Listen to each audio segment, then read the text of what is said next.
Today I'm going to be talking about a really cool proof in linear algebra, and we're going to be proving the statement that every list of eigenvectors with distinct eigenvalues is linearly independent.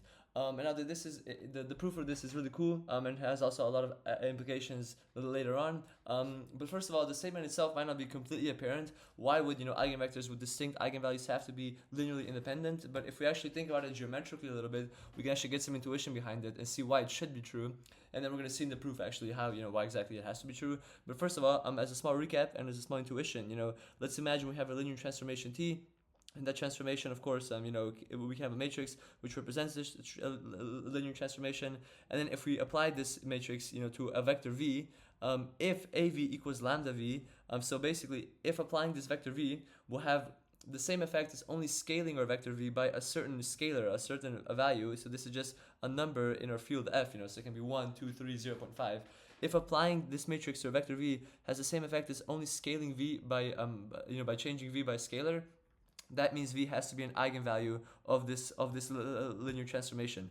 It has to be an eigenvector, and its eigenvalue will be lambda. So again, if we can imagine a vector v, let's say after applying this linear transformation, after multiplying a by v, v can be changed completely. It can point somewhere else. I mean, it can be inverted, flipped, but a lot of things can happen. But every vector has its own span, and if what happens to v is it only gets increased or decreased in length, but it stays on its span, then it has to be an eigenvalue. Then it has to be an eigenvector. So let's say that we have a vector v, and the effect of the linear transformation will be that it scales v by a length of 2, so it becomes 2 times as long. Well, that means that v is an eigenvector, and it has an eigenvalue equal to 2, and that means that every single vector on this span, every single vector in the span of v will be an eigenvector with an eigenvalue of 2.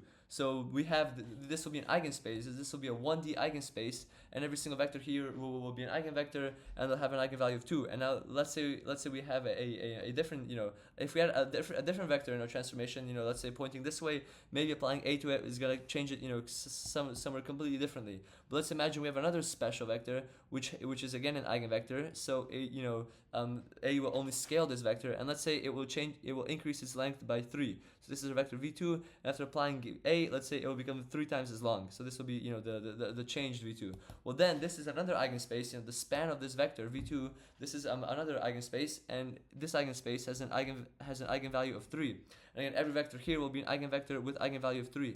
And here we can quickly see, in the simple 1D example, why we can't have eigenvalues with why we can't have eigenvectors with distinct eigenvalues which are linearly dependent. Because if these two vectors, if in this one case, if these two vectors were linearly dependent, that literally means they have to be on the same line, and we obviously can't have that, because we can't have some vectors on the same line, some being scaled by a factor of 2 and some being scaled by a factor of 3. That obviously doesn't work. They as soon as they're scaled, if the vectors are in one specific eigenspace, all the vectors in the eigenspace have to be scaled by the eigenvalue. So we can't have vectors in the same eigenspace, being scaled by different eigenvalues. And again, this is a simple, 2D plane case where we have 1D eigenspaces, but we can also have 2-dimensional or 3-dimensional eigenspaces. But again, that just shows you that you can have vectors, you can have eigenvectors with different eigenvalues in a certain eigenvalues,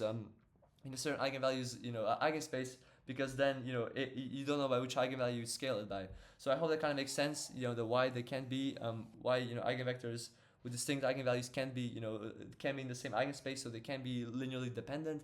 This is why they have to be linearly independent. In the proof, we just use we don't really use this geometric intuition. We just more use some simple like linear algebra math. But it makes sense, and it's a really cool proof. And how we're going to be doing it is we're going to be proving it by induction.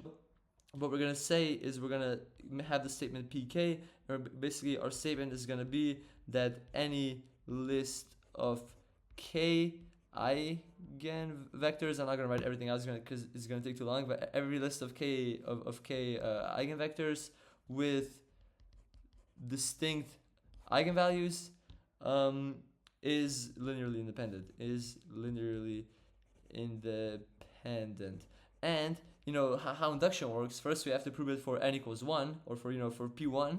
So first we have to prove that it holds for 1. And well, does it have to hold for 1? If we just have a single eigenvector, well, of course it has to be linearly independent, because we just have a single vector, and of course this vector is linearly independent. The only way to get the 0 vector, for example, if we have a linear combination of a single vector. So if we have a a times v1. Well, the only way to get 0 is if a, of course, is 0, because v1 cannot be 0. An eigenvector by definition cannot be 0. So it is proved for p equals 1. Bang.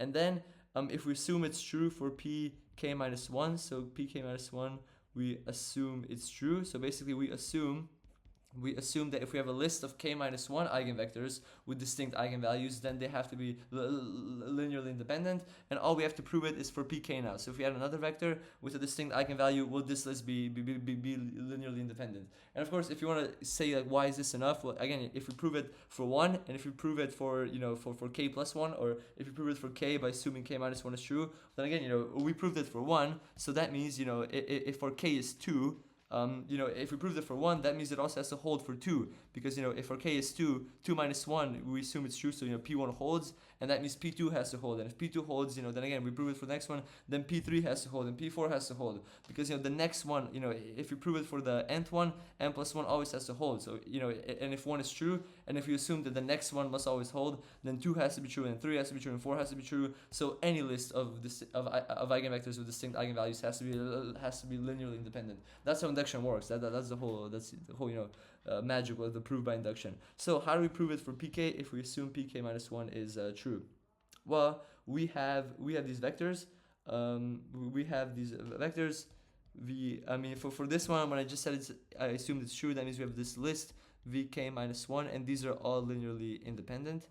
And now for this one, we have a list of vectors v1 to vk, and we want to show that they're linearly independent. Well, the most classic way to do it is to make a linear combination of these vectors. So a1 v1, plus a2 v2 plus forward plus ak vk. We have this list, and we make this linear combination of eigenvectors equal to 0. And if the only way that this is 0 is that all these coefficients are 0, then these vectors have to be linearly independent. Because again, that means there is no combination of these vectors. If we have a space 2, if we have 3 vectors like this, well, there's a way to combine these vectors to get back to the 0 vector. But if there's no way to combine these vectors to get back to the 0 vector, if the only way is that all the coefficients are 0, so all the vectors, all these terms have to be 0, well, then they have to be linearly independent. So this is a classic method in linear algebra to show that a set of vectors is linearly independent. So how do we show that all these coefficients have to be 0? Well, what we're going to do is we're going to apply t. We're going to apply this linear transformation. T is a linear transformation, and like a matrix A can just represent a linear transformation. I already made a video on that, but I applied the linear transformation, which is in question, which these eigenvectors are eigenvectors of this specific linear transformation t. And then we represent this linear transformation by matrix, and A represents t just in a chosen basis, and then AV has to equal lambda v. So these eigenvectors are eigenvectors of this transformation. So we apply t to all these vectors. So a1 v1. To this we apply t to this linear combination of vectors. So a1 v1 plus ak vk. I'm just writing this for shorthand notation. And again, t of 0 equals 0. So this will be 0. And now, what can we do? First of all, we can apply linearity. Using the fact that a linear transformation is linear, because of course it's a linear transformation, we can apply it to each term individually. So what we're going to get is t of a1 v1 plus blah blah blah plus t of ak vk, and that has to equal 0. This is by applying linearity. And now what we're going to do, and again we can because it's also linear, we can take the scalars out, but because t is linear and this is just a scalar and it's not affected by t, so again we can put a1 out, and then we have t v1, and we just do the same thing for everything. So we put ak out and we get t vk, and that equals 0. And now the second thing we're going to use is we're going to use the eigenvector property, because of course if all these vectors v1 to vk, these are eigenvectors, and what holds for eigenvector, if we have a matrix AV, that just has to equal lambda v with its specific eigenvalue. So again, t is just the A represents the linear transformation t. So tv has to equal lambda v. This is actually the correct way to write write this expression. So basically, in each of these vectors, we said has a distinct eigenvalue. So tv1, let's say v1 has a distinct eigenvalue lambda 1. V2 has a distinct eigenvalue lambda 2. So I can replace this with this over here. So what we're going to get is a1 lambda 1 v1, and then I can do this for every single vector. Here we're going to get ak lambda k vk, because and this again has to equal 0. So we just replace, we use the property of eigenvectors and we replace this for this over here. And now we basically have two sets of equations. Our first equation is that, I'm gonna write it one line down. Our first equation is this one over here, and it's that a1 v1 plus blah blah blah plus ak vk equals 0. And our second equation is this one over here, which is a1 lambda 1 v1 plus all the other terms plus ak lambda k vk. This also has to equal 0. So this is, I'm going to call equation 1, and this I'm going to call equation 2. We have two equations. Now, what we're going to do is we're going to pick any eigenvalue. What I'm going to do is pick, so we're going to pick lambda k, but in reality we can pick any eigenvalue, but then the proof will have to be slightly different. It's the easiest if we pick lambda k, and what we're going to do is we're going to take equation 2, so we're going to take our equation 2, and we're going to subtract from it lambda k times our equation 1. So that's what we're going to do. We're going to take equation 2 minus lambda k of equation 1. And again, this has to equal 0 because, equation 2 will, it just equals 0. So this is the same thing as saying 0 minus lambda k times, well, what does equation 1 equal? It also equals 0, 0. So that just has to be 0. So we're going to pick lambda k, and we're going to do, how I'm going to write equation 2 is just with the sum. So, this is equation 2, and I'm just going to rewrite it with the sum. So I'm going to have it as a sum as I equals 1 to k of what? ai lambda I vi. This is the same thing when I is 1, it's a1 lambda 1 v1, and this is a sum, summing all these elements up to k. And then we're going to subtract, of course, lambda k, because we picked lambda k. We're going to subtract lambda k times our equation 1. And what is our equation 1? Well, our equation 1 is just the sum from I equals 1 to k of, these terms over here. So the sum of ai vi, very, very simple stuff, very classic stuff. And this has to equal 0. And now, if we actually work around the sum, we're gonna see that if we actually apply the sum, ai lambda I, the only thing we try to put these sums together, and what we're gonna get basically, let me just write it down, is gonna be from I equals the sum from I equals 1 to k of ai, because again ai just stays, and we're gonna have times lambda I minus lambda k times vi. This is what, this is, if we join these two sums, this is what's going to happen, because we just have this minus this, then we factor out lambda I vi. I can have vi on this side too, I just have it on this side, but we just factor out lambda I and vi, and we factor out ai and vi out of this, so one term is going to be ai lambda I vi minus lambda k ai vi, and we're going to have this for every single I.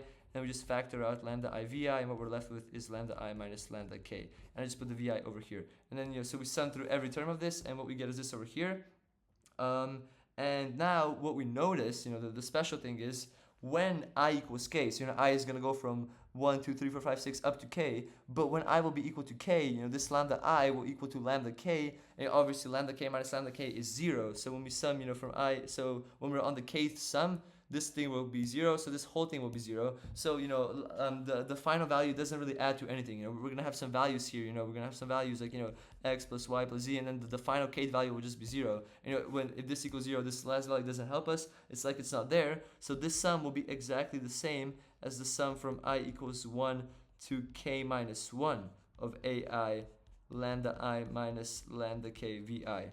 And that this again equals 0, because these terms in between, they might not be 0. At the end, they're gonna add up to 0, but they might be like 5 plus 5 minus 6 minus 4 and then plus 0. And that sums to 0, but we don't need the final plus 0 term. So this is all that we're left with, because we're gonna see that this cancels out. And notice that this will never be 0, because lambda I and lambda k are distinct eigenvalues. So I'm gonna talk about this in a second. This is going to be very important. This is going to be a big realization. But basically, what I can do, I can call, this is never 0. This is just, this is just a constant. A constant. It will be a different constant for each lambda I. But, and this is also just constant. But it will depend for each I. But it's just a value. So I shouldn't call it a constant, but I can combine these things into a new constant called bi. It's going to differ for every I, but basically, this in front of this vi, I can just call bi. So basically, here what we have is the sum, from I equals 1 to k minus 1 of bi vi, and that equals 0, and your bi for each I is just this over here. And now, this is the same thing as writing b1 v1 plus b2 v2 plus b k minus 1 vk minus 1, and that has to equal 0. And now what we notice is in our assumption we said that it holds, in our assumption we're trying to prove it for pk, and we said that it holds for pk minus 1. Usually for induction they assume that pk is true and they prove it for pk plus 1, but here we just shifted it one back, it's the same thing. But we assume that if we have a list of k minus 1 eigenvectors with distinct eigenvalues, they have to be linearly independent. We assume that in our induction thing. So what do we have over here? We have a list of k minus 1 eigenvectors with distinct eigenvalues, so they have to be linearly independent. So, which means that the only way that this is 0 is that all these coefficients, b1 equals b2 equals bk minus 1, they all have to equal each other and they all have to be 0, because that's the only way that this can be linearly independent, because we assume that for a list of k minus 1 eigenvectors with distinct eigenvalues, they are linearly independent. So any linear combination of them, all of these linear coefficients have to be 0 if this equals 0.